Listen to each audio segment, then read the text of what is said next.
Hi friends, welcome to our channel. ఎలా ఉన్నారు? అందరూ బాగున్నారా? సో నేను కూడా చాలా బాగున్నాను.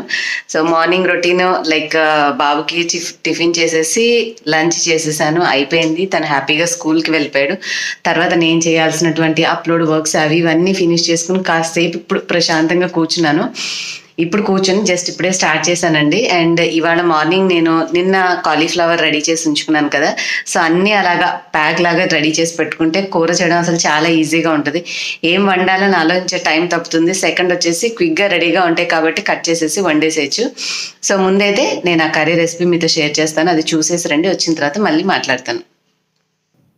సో ఈ కాలీఫ్లవర్ టమాటా కర్రీ నా స్టైల్లో నేను ఎలా చేస్తానో మీతో షేర్ చేస్తానండి. నేనైతే ముందుగా ఉడకపెట్టుకుంటాను. కొంతమంది మామూలుగా క్లీన్ చేసేటప్పుడు వేడి నీళ్ళలో వేసి ఉంచుతూ ఉంటారు. సో అలా కాకుండా మామూలు వాటర్లోనే నేను సాల్టు కొంచెం పసుపు వేసేసి ఈ జాగ్రత్తగా చూసి పురుగులేం లేకుండా అందులో వేసి బాగా కాసేపు నానిన తర్వాత కడిగేసేసి పక్కన పెట్టుకున్నాను. పక్కన పెట్టుకున్న వాటిని కొంచెం ఒక అర గ్లాస్ నీళ్లు వేసుకొని స్టవ్ మీద మనం బియ్యం కడిగి ఆ పనులు చేసుకునే లోపల చక్కగా మగ్గిపోతాయండి.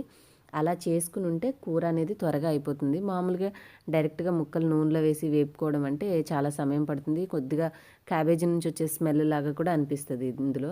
సో అట్లా రాకుండా ఉండడం కోసం ముందుగానే బాయిల్ చేసి పక్కన పెట్టుకొని ఆయిల్ వేసేసి తాలింపు దినుసులు వేసుకొని వేగిన తర్వాత నేను ఉల్లిపాయ, పచ్చిమిరపకాయ, కరివేపాకు ఇవన్నీ కూడా కట్ చేసుకున్నాం కదా, అది కూడా వేసేసి కొంచెం ఫ్రై అయిన తర్వాత 1 స్పూన్ అల్లం వెల్లుల్లిపాయ పేస్ట్.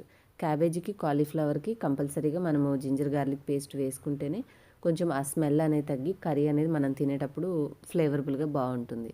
సో అది కొంచెం ఒక అర నిమిషం అట్లా సిమ్లో పెట్టుకొని వేయించుకున్న తర్వాత నేను ఆల్రెడీ కట్ చేసేసి ఉంచుకున్నాను కదండి టమాటా ముక్కలు ఒక 3 తీసుకున్నాను. మనకి కాలీఫ్లవర్ పీసెస్ ఆల్రెడీ మగ్గి ఉన్నాయి కాబట్టి అవి ఎక్కువసేపు పట్టవు. టమాటా మగ్గాలి కాబట్టి ముందు టమాటా వేసేసి కొంచెం హై ఫ్లేమ్లో పెట్టుకొని 1 నిమిషం ఉంచుకున్నామంటే టమాటా కూడా మంచిగా మగ్గుతుంది. ఇప్పుడు నేను ఒక పావు టీ స్పూన్ పసుపు కూడా వేసేసాను. పసుపు వేసేసి మంచిగా కలుపుకోవాలి. కలుపుకున్న తర్వాత కాసేపు మూత పెట్టుకొని సిమ్లో పెట్టుకుంటే మనకి టమాటా ముక్కలన్నీ కూడా చక్కగా మగ్గుతాయి. ఇప్పుడు ఏంటంటే కూర ఫాస్ట్గా అయిపోతుంది. ప్రాసెస్ మనము వండేది రుచిగా ఉండాలి, ఫాస్ట్గా అయిపోవాలి అంటే ముందు ఏ ఇంగ్రీడియంట్స్ పాసిబుల్ అయితే అవి మనం బాయిల్ చేసి పెట్టుకుంటే మిగతా ప్రాసెస్లో చాలా ఈజీగా తొందరగా కూర అనేది అయిపోతుంది. మనకి కాలీఫ్లవర్ పీసెస్ చక్కగా మగ్గి ఉన్నాయి కాబట్టి అవి వేసేసాను. వేసిన తర్వాత మొత్తం కూరను చూసుకొని ఎంత అవసరమవుతుందో అంత సరిపడినంత కల్లుప్పు వేశాను. కానీ కల్లుప్పు వేసేటప్పుడు చాలా జాగ్రత్తగా వేయాలండి. నాకు 2-3 సార్లు అలవాట్లో మామూలు సాల్ట్ వేసినట్టు వేసేస్తే కూరలో ఉప్పు చాలా ఎక్కువైపోయింది. ఎస్పెషల్లీ బంగాళాదుంప కూర వండేటప్పుడు మాత్రం చాలా జాగ్రత్తగా చేయాలి, అస్సలు తినలేము. సో అందుకని జాగ్రత్తగా చూసి కొంచెమే వేశాను. కావాలంటే కూర అయిపోయాక సరిపోతే రెగ్యులర్ మామూలు సాల్ట్ కొంచెం పైన చల్లుకోవచ్చు. సో ఇంకా అవన్నీ వేసేసి కలిపిన తర్వాత కాసేపు మూత పెట్టాను, మగ్గించాను. తర్వాత మళ్ళీ ఒకసారి తీసి కలిపి సరిపడినంత కారం మనం ఎంత వేసుకుంటామో అంత చూసుకొని కొంచెం ధనియాల పొడి వేశాను. అండ్ చివర్లో కొద్దిగా గరం మసాలా వేసాను. అది జస్ట్ ఫ్లేవర్ కోసం, అంటే కూర మనం కలుపుకునేటప్పుడు తినేటప్పుడు మనకు ఆ మంచి మసాలా ఫ్లేవర్ ఉంటే బాగుంటుంది కదా. ప్లస్ ఈ కాలీఫ్లవర్లో వచ్చే ఒక విధమైన స్మెల్ కూడా మనం గరం మసాలా వేసుకుంటే రాదు. సో దానికోసమే కొంచెం వేశాను. కొంతమంది చాలా వేస్తుంటారు, బట్ స్పైసీగా ఉంటుంది కదండి, సమ్మర్ కదా, వేడి చేయకుండా ఉండడం కోసం జస్ట్ ఫ్లేవర్ కోసం కొద్దిగా యాడ్ చేస్తాను అంతే. ఇంకా కలిపేస్తే మనకు కొంచెం వాటర్గా అనిపిస్తుంది.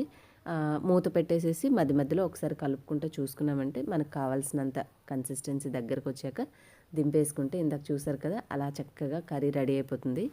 అన్నం కంటే కూడా చపాతీలో చాలా సూపర్గా ఉంటుందండి. డెఫినెట్గా ట్రై చేయండి. రైస్కి, రోటీస్కి చాలా బాగుంటుంది ఇలా వండుకుంటే. సో కర్రీ ఎలా చేయాలో చూసారు కదండి, చాలా ఈజీ సింపుల్ ప్రాసెస్ అనమాట. చక్కగా మీరు ఎలా చేస్తారో ఏదైనా కొంచెం వేరియేషన్ ఉంటే నాతోటి ఆ టిప్స్ కామెంట్ సెక్షన్లో షేర్ చేయండి. ఈసారి నేను వండేటప్పుడు ఆ విధంగా కూడా ట్రై చేస్తాను. బేసిక్గా అయితే నేను ఈ విధంగా ప్రిపేర్ చేస్తాను. ఇప్పుడైతే మార్నింగ్ లంచ్ రొటీన్ ప్రిపేర్ చేసిన తర్వాత నేను వర్క్ రొటీన్ చేసుకొని నా వర్కౌట్ అదంతా అయిపోయిన తర్వాత ఫ్రెష్ అయ్యి నేను తినటము అన్నీ అయ్యి కొంచెం సేపు రెస్ట్ తీసుకుని నా వర్క్ రిలేటెడ్ పనులు అన్నీ చేసుకున్న తర్వాత ఇంట్లో అక్కడ ఇక్కడ ఉన్నవి పొద్దున్న సర్దిని తప్ప ఏమి క్లియర్ చేయలేదండి. సో ఇప్పుడు ఆ రిమైనింగ్ వర్క్స్ అన్ని కూడా చేసుకుంటాను. యూజువల్గా ఉదయం చేయాల్సిన పని అయిపోయిన తర్వాత ఆఫ్టర్నూన్ ఇలాగ పనులు చేసుకుంటూ ఉంటాను. ఇంకేమన్నా కిచెన్లో పెండింగ్ వర్క్స్ ఉన్నా, లేదు ఏదైనా ఈవినింగ్ సాయంత్రం ఇంకా స్నాక్స్ టైం అయితే అవ్వలేదు కాబట్టి ఆ పని దగ్గరికి వెళ్ళలేదు. బట్ చిన్న పనులన్నీ ఉన్నాయి గజిబిజి గందరగోళంగా. సో అవన్నీ కూడా ఇప్పుడు చేసేస్తాను. సో చూసేసేయండి, సింపుల్ ఈవినింగ్ వ్లాగ్ అనమాట. హోప్ మీకు నచ్చుతుంది అని అనుకుంటున్నాను. అండ్ స్మాల్ రిక్వెస్ట్ ఏంటంటే వీడియోస్ చూస్తున్నారు కానీ నచ్చితే లైక్ కూడా చేయండి, అలాగే మీకు తెలిసిన వాళ్ళు కూడా షేర్ చేసి సబ్స్క్రైబ్ చేసుకోవడం మర్చిపోకండి, ఓకేనండి. సో అది మాకు కొంచెం మోటివేటింగ్గా ఉంటుంది, ఇంకా హ్యాపీగా సంతోషంగా ఇంకా మంచి మంచి వీడియోస్ చేయడానికి చాలా హెల్ప్ఫుల్గా అవుతుంది. కాబట్టి నచ్చితే మాత్రం ఒక చిన్న లైక్ చేయడం మర్చిపోకండి. ఇప్పుడైతే నేను నా పెండింగ్ వర్క్స్ అంటే బాబు వచ్చే లోపల ఇంట్లో నేను ఎక్కడెక్కడ గజిబిజిగా వదిలేసిన పనులన్నీ కూడా సెట్ చేసేసుకుంటాను. అవి చూసేసేద్దాం పదండి. జ్ఞానంగా వచ్చినటువంటి ఈ ఆయిల్ డబ్బాలకి ఎక్కడ పెట్టాలో నాకు ప్లేస్ సరిపోలేదు. సో ఇదేదో ప్లేస్ బాగానే ఉందిలే అని చెప్పేసి ప్రస్తుతానికైతే ఇక్కడే పెట్టేశాను. కిచెన్లో అన్ని షెల్ఫ్లు ఫుల్ అయిపోయినాయి, ఎక్కడా ఖాళీ లేవు. కింద ఉన్న వార్డ్రోబ్స్ అన్నీ కూడా ఫుల్గానే ఉన్నాయి. సో ఎక్కడ పెట్టాలో అర్థం కాక మొత్తానికి వాటిని అయితే అక్కడే పెట్టేసి ఉంచాను. ఈ బాక్స్లు అయితే మాత్రం వస్తూనే ఉంటాయి. కాకపోతే మాకు దగ్గరలో ఉన్న ఒక కొరియర్ అబ్బాయికి వాళ్ళు ప్యాకింగ్ చేసుకుంటూ ఉంటారు కదండి, మనం ఉత్తనే పడేయడం ఎందుకులే అని చెప్పేసి వాళ్ళకి తీసుకోమని చెప్పాను. సో లేదంటే ఏదైనా అవసరమైనప్పుడు వాళ్ళు ఏదైనా మనం డెలివరీ చేసడానికి పంపిస్తూ ఉంటాం కదా, అట్లాంటివి చేసేటప్పుడు పికప్ కోసం వచ్చినప్పుడు తీసుకెళ్ళమని చెప్తూ ఉంటాను. సో అందుకని చెప్పేసి ఇలా వచ్చిన ఎక్స్ట్రావన్నీ కూడా నేను బయట మేము కూలర్ కొనుక్కున్నప్పుడు వచ్చినటువంటి పెద్ద డబ్బా ఉంది, అది పడేయకుండా బయట పెట్టి దాంట్లో వేసి ఉంచుతూ ఉంటాను. సో దాంట్లో వేస్తే ఏంటంటే వాళ్ళు వచ్చినప్పుడు కావాలి అంటే అందులోంచి తీసుకుంటారు. లేదంటే ఏమైనా రిటర్న్స్ చేసినప్పుడు కూడా రిటర్న్ చేసినటువంటి ప్రోడక్ట్ కవర్స్ మనం తీసేసి ఉంటాం కదా, వాళ్ళు తీసుకోవడానికి ఈజీగా ఉంటుంది. సో ఇదిగో ఒక పెద్ద డబ్బా ఇక్కడ ఉంటుంది, దీంట్లో వేసేస్తూ ఉంటాను వచ్చిన పార్సిల్స్ కవర్స్ అన్నీ కూడా మొత్తం బోల్డ్ అని కవర్లు అవి ఇవి అంతా ఉంటుంది. సో ఏమైనా పార్సిల్స్ రిటర్న్ చేసేవాళ్ళు కావాలంటే అందులోంచి తీసుకుని వెళ్ళిపోతూ ఉంటారు. ఇంకైతే ఈరోజు సింపుల్గా ఇలా వేసాను ముగ్గు. ఏదో గబగబా టైం అయిపోతుందని చెప్పేసి ఫాస్ట్గా వేసేసిన ముగ్గు, ఏమంత గొప్పదేం కాదు, సింపుల్గా వేసేసాను. ఏంటంటే ఉదయం పూట వాళ్ళు వెళ్ళిపోయేటప్పుడు ఇక ఇంట్లో ఎవరు ఉండరు కాబట్టి ఇక మనమే కదా చేయాల్సింది, చేద్దాంలే అని చెప్పేసి కొన్ని అలాగా పెండింగ్ పెట్టేస్తూ ఉంటాను. కానీ మళ్ళీ వాళ్ళు వచ్చేసరికి మనం ఇల్లు నీట్గా ఉంచుకున్నాము అని మనకు అనిపించాలి కదా. అలా గలీజ్గా ఉంటే పని అమ్మాయి వస్తుంది అనుకున్నా కూడా నేను ఏ టైం చెప్తే ఎగ్జాక్ట్ ఆ టైంకి వచ్చేస్తుందండి. అందుకని చెప్పి అమ్మాయి వచ్చే లోపల నేను ఏ టైంలో అయితే ఫ్రీ అవుతానో ఆ టైంలో ఫటాఫట్ అన్నీ రెడీ చేసేసి తనకి బయట కడగాల్సిన బయట పెట్టేసేసి కిచెన్ కొంచెం గజిబిజిగా ఉన్న అన్నీ కూడా నీట్గా సర్ది పెట్టేస్తాను. అంటే అనిపిస్తుంది కదా ఇదేంటి ఇలా పెట్టుకుంది అన్న ఫీలింగ్ మనకి అనిపించకూడదు అంటే కొంచెం ఆ కాన్షియస్నెస్ ఉంటే టకటక ఇట్లా సర్దేసుకుంటూ ఉంటాం. ఇంకా నేను నా పని నేను చేసేసుకుంటాను, చేసేసిన తర్వాత మళ్ళీ మిమ్మల్ని కలుస్తాను. But all will be okay. I move on each and every day. The past is where it stays. Way back a year ago,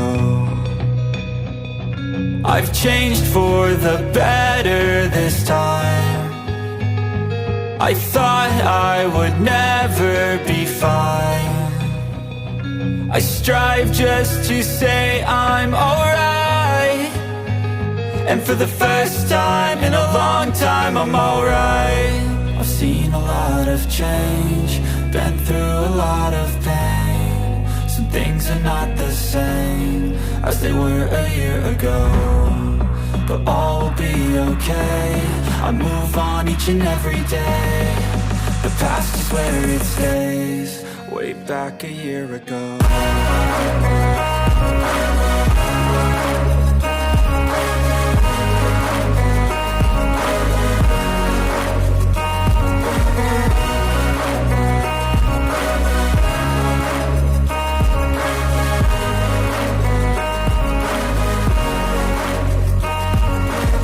I ain't going back, I'm not falling. I'll push all my chips and call all in. I'll bet on myself, you keep stalling. I hear destiny and it's calling. I'll keep my head up high through the downs and lows, and where I'll go in life still nobody knows, but I'ma choose what's right and take what comes and goes. And ain't no one in life holding me back no more.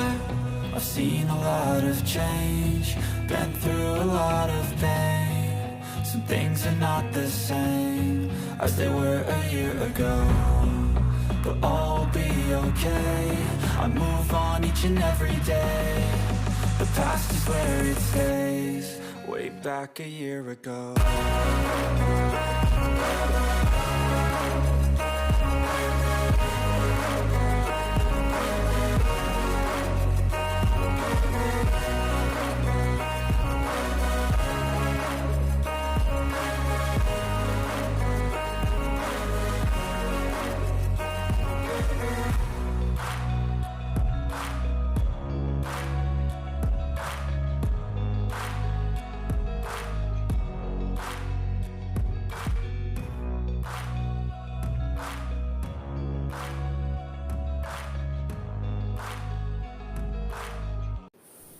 So చూసారు కదండి, first అయితే నా రూమ్తో start చేస్తారనమాట. ముందు work చేసుకుంటూ అవి ఇవి అటు ఇటు పెట్టేసి ఉంటాను కాబట్టి ముందు ఆ ఐటమ్స్ అన్నీ సర్దేశాను. కాకపోతే ఆయిల్ పెట్టుకునేది నెక్స్ట్ డే హెడ్ బాత్ ఉంది అంటే ఆయిల్ గుర్తుంటుందని చెప్పేసి ఆయిల్ డబ్బా అక్కడ పెట్టాను. అది మీకు చూపించాను. అండ్ న్యూస్ పేపర్ చదువుకోవడానికి కూడా ఇన్ని రోజులకి మళ్ళీ న్యూస్ పేపర్ కూడా వేయించుకుంటున్నాము. సో ఆ పేపర్ కూడా గుర్తుండదు, ఎందుకంటే మళ్ళీ ఇన్ని రోజులు అలవాటు లేదు కదా, గుర్తుండదని చెప్పేసి నా రూమ్లోనే పెట్టుకుంటాను. అలా కొంచెం సేపు న్యూస్ పేపర్ కూడా చదివేసేసి ఇట్లా రిమైనింగ్ వర్క్స్ అన్నీ చేసుకుంటూ ఉంటాను. ఇంకా బెడ్రూమ్లో అంటే గజిబిజిగా ఉంటాయి. బట్టలు అంటే ఇక నెవర్ ఎండింగ్ టాస్క్, ప్రతిరోజు వస్తూనే ఉంటాయి. ఈ రోజు అన్నీ ఫినిష్ చేసినా కూడా మళ్ళీ సాయంత్రానికి వాష్ చేస్తే నెక్స్ట్ డే మడతేసే ఉంటాయి కదా. సో ఇక ఈ గిన్నెలు, ఈ కిచెన్లో ఇవన్నీ ఏంటంటే కడిగేసే టైం అంటే ఇక సాయంత్రానికి అమ్మాయి వస్తుంది కాబట్టి ఏమైనా ఎక్స్ట్రా ఐటమ్స్ ఉంటే అవన్నీ తీసేసి చిన్న చిన్న గిన్నెల్లోకి మార్చేసి మొత్తం బయట పెట్టేస్తాను. స్టవ్ కూడా మనము వెంటనే వంట చేయగానే క్లీన్ చేయడానికి కుదరదండి ఈ స్టవ్. సో అక్కడ పక్కన వదిలేస్తాను కాబట్టి ఇంకేమైనా డస్ట్ లాగా అట్లా పడితే ఇక సాయంత్రం టైంలో కొంచెం పైన పడినటువంటి ఏమైనా పార్టికల్స్ లాంటివి ఉంటే తుడిచేస్తూ ఉంటాను. సో ఇలా వర్క్ అనేది నెవర్ ఎండింగ్ అనమాట, జరుగుతూనే ఉంటుంది, చేస్తూనే ఉండాలి. ఒక 1 అవర్ పెట్టుకున్నామంటే సింపుల్గా ఒక్కసారి ఒక రౌండ్ వేసినట్టుగా అన్ని రూమ్స్లోకి వెళ్ళి చెక్ చేస్తాను. ఉదయం వర్క్లో పడిపోతే ఇక నా బెడ్రూమ్లో కూర్చుంటే మిగతా ఏం పట్టించుకోను కాబట్టి మళ్ళీ సాయంత్రం బాబు వచ్చే టైంకి హెల్పర్ వచ్చే టైం కల్లా మళ్ళీ అటు ఇటు గజిబిజి అన్నీ కూడా ఈ విధంగా ఒక సర్టెన్ టైం స్పెండ్ చేసి మొత్తం అన్నీ కూడా సర్దేసుకుంటూ ఉంటాను.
సో అదండి ఇవాళ నా కంప్లీట్ డే రొటీన్. ఇంకా రిమైనింగ్ పనులు అయితే మాకు హెల్పర్ ఉంది కదండి, సో ఆ అమ్మాయి వస్తుంది, తన గిన్నెలు కడిగేసి ఒకసారి ఇల్లు చేస్తుంది.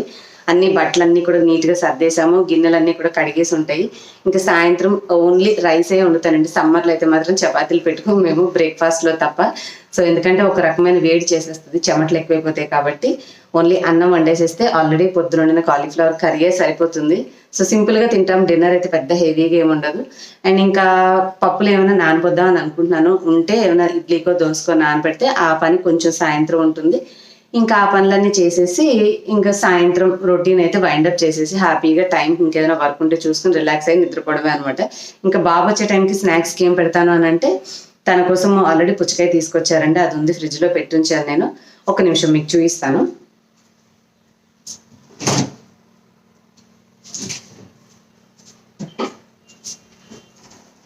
మొన్న నేను మీకు కట్ చేసి చూపించాను కదండి, మనము ఎయిర్ టైట్ బాక్స్లో పీసెస్గా కట్ చేసి పెట్టుకుంటే వెంటనే తినాలి అన్నా లేదంటే మనము వాటిని జ్యూస్ చేసుకోవాలన్నా కూడా ఈజీగా ఉంటుంది. లేదు అంటే మనకి ఇట్లాంటి క్లింగ్ ఫిల్మ్ అని చెప్పేసి పల్చటి ఇట్లాంటి ప్లాస్టిక్ లాంటి రోల్ దొరుకుతుందండి. అంటే అదేంటది సిలికాన్ కవర్ కాదు, ప్లాస్టిక్ అల్యూమినియం ఫాయిల్ ఉంటుంది కదా, అలాంటి ఈ రోల్ దొరుకుతుంది. చూడండి ఎంత స్టిఫ్గా, ఇక మనకి గాలి అనేది వెళ్ళదనమాట, మనకి ఫ్రూట్ అనేది డ్యామేజ్ అవ్వదు. సో మన ఇష్టం, మనం అయితే ఫ్రిడ్జ్లో ఈ విధంగా నీట్గా కవర్ చేసైనా ర్యాప్ చేసి పెట్టుకోవచ్చు, లేదంటే మొత్తం కట్ చేసేసి తోలు తీసేసి ముక్కలుగా కట్ చేసి ఒక మంచిగా బాక్స్లో వేసేసి పెట్టుకున్నాం అనుకోండి, పిల్లలు కావాలంటే అడగంగానే ఇవ్వచ్చు, మనం కూడా చక్కగా అలా చల్లగా 4 ముక్కలు కోసుకొని ఎంజాయ్ చేయొచ్చు. కాకపోతే ఇదేం పెద్ద టైం టేకింగ్ కాదు కదా ఫ్రూట్ కటింగ్ అని చెప్పేసి, రాత్రి కొంచెం టైర్డ్ అయిపోయిందండి కట్ చేసి ఓపిక లేక ఇలా ర్యాప్ చేసేసి ఫ్రిడ్జ్లో పెట్టేశాను. సో ఇది తను వచ్చిన తర్వాత బాబుకి ఇది పెడతాను, డిన్నర్కి కొంచెం రైస్ వండుతాను. సో దట్ ఈరోజు వర్క్ అయితే అయిపోతుంది. ఇంకా నేను కూల్గా కాసేపు నాకు నచ్చిన వీడియోస్ ఏదో ఒకటి చూసి అట్లా టైం పాస్ చేసేసి, ఇంకేమైనా వర్క్ ఉంటే రేపటి వీడియో ఇప్పుడు మీకు షూట్ చేసిన వీడియో ఎడిట్ చేసేసి హాయిగా కూల్గా డే అయితే ఎండ్ అయిపోతుంది. ఇంతకుముందు యాక్చువల్గా వర్క్ రొటీన్స్ వేసేదానికన్నా నా డైలీ రొటీన్ సేమ్ ఉండి చూసి జనాలు బోర్ అయిపోయేసరికి నాకే ఇంట్రెస్ట్ పోయి షూట్ చేయడం ఆపేసాను సడన్గా.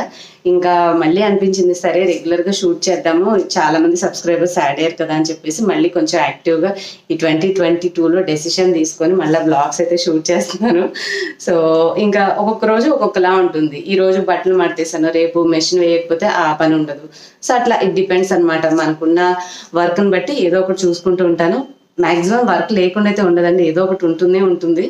సో ఏదో ఒకటి చేసుకొని అట్లాగే సాయంత్రం అయ్యేసరికి బాబు తను వచ్చిన తర్వాత తన చదువు అది చూసుకోవడమా, లేదంటే నేను మళ్ళీ వాకింగ్కి వెళ్ళాలి కదా, అది చేసుకుని వచ్చేసి ఇంట్లో వంట చూసుకొని మళ్ళీ అన్ని వైండప్ చేసేసరికి మళ్ళీ అదే అవుతుంది. ఎందుకంటే సాయంత్రం అయ్యాక మళ్ళీ అవే గిన్నెలు తీసేసి మళ్ళీ ఎంగిలి బయట పెట్టుకోవడము, మళ్ళీ స్టవ్ ఒకసారి తుడుచుకోవడము, మళ్ళీ కౌంటర్స్ అన్ని కూడా ఒకసారి తుడిచేస్తాను సో దట్ నీట్గా ఉంటాయని చెప్పేసి.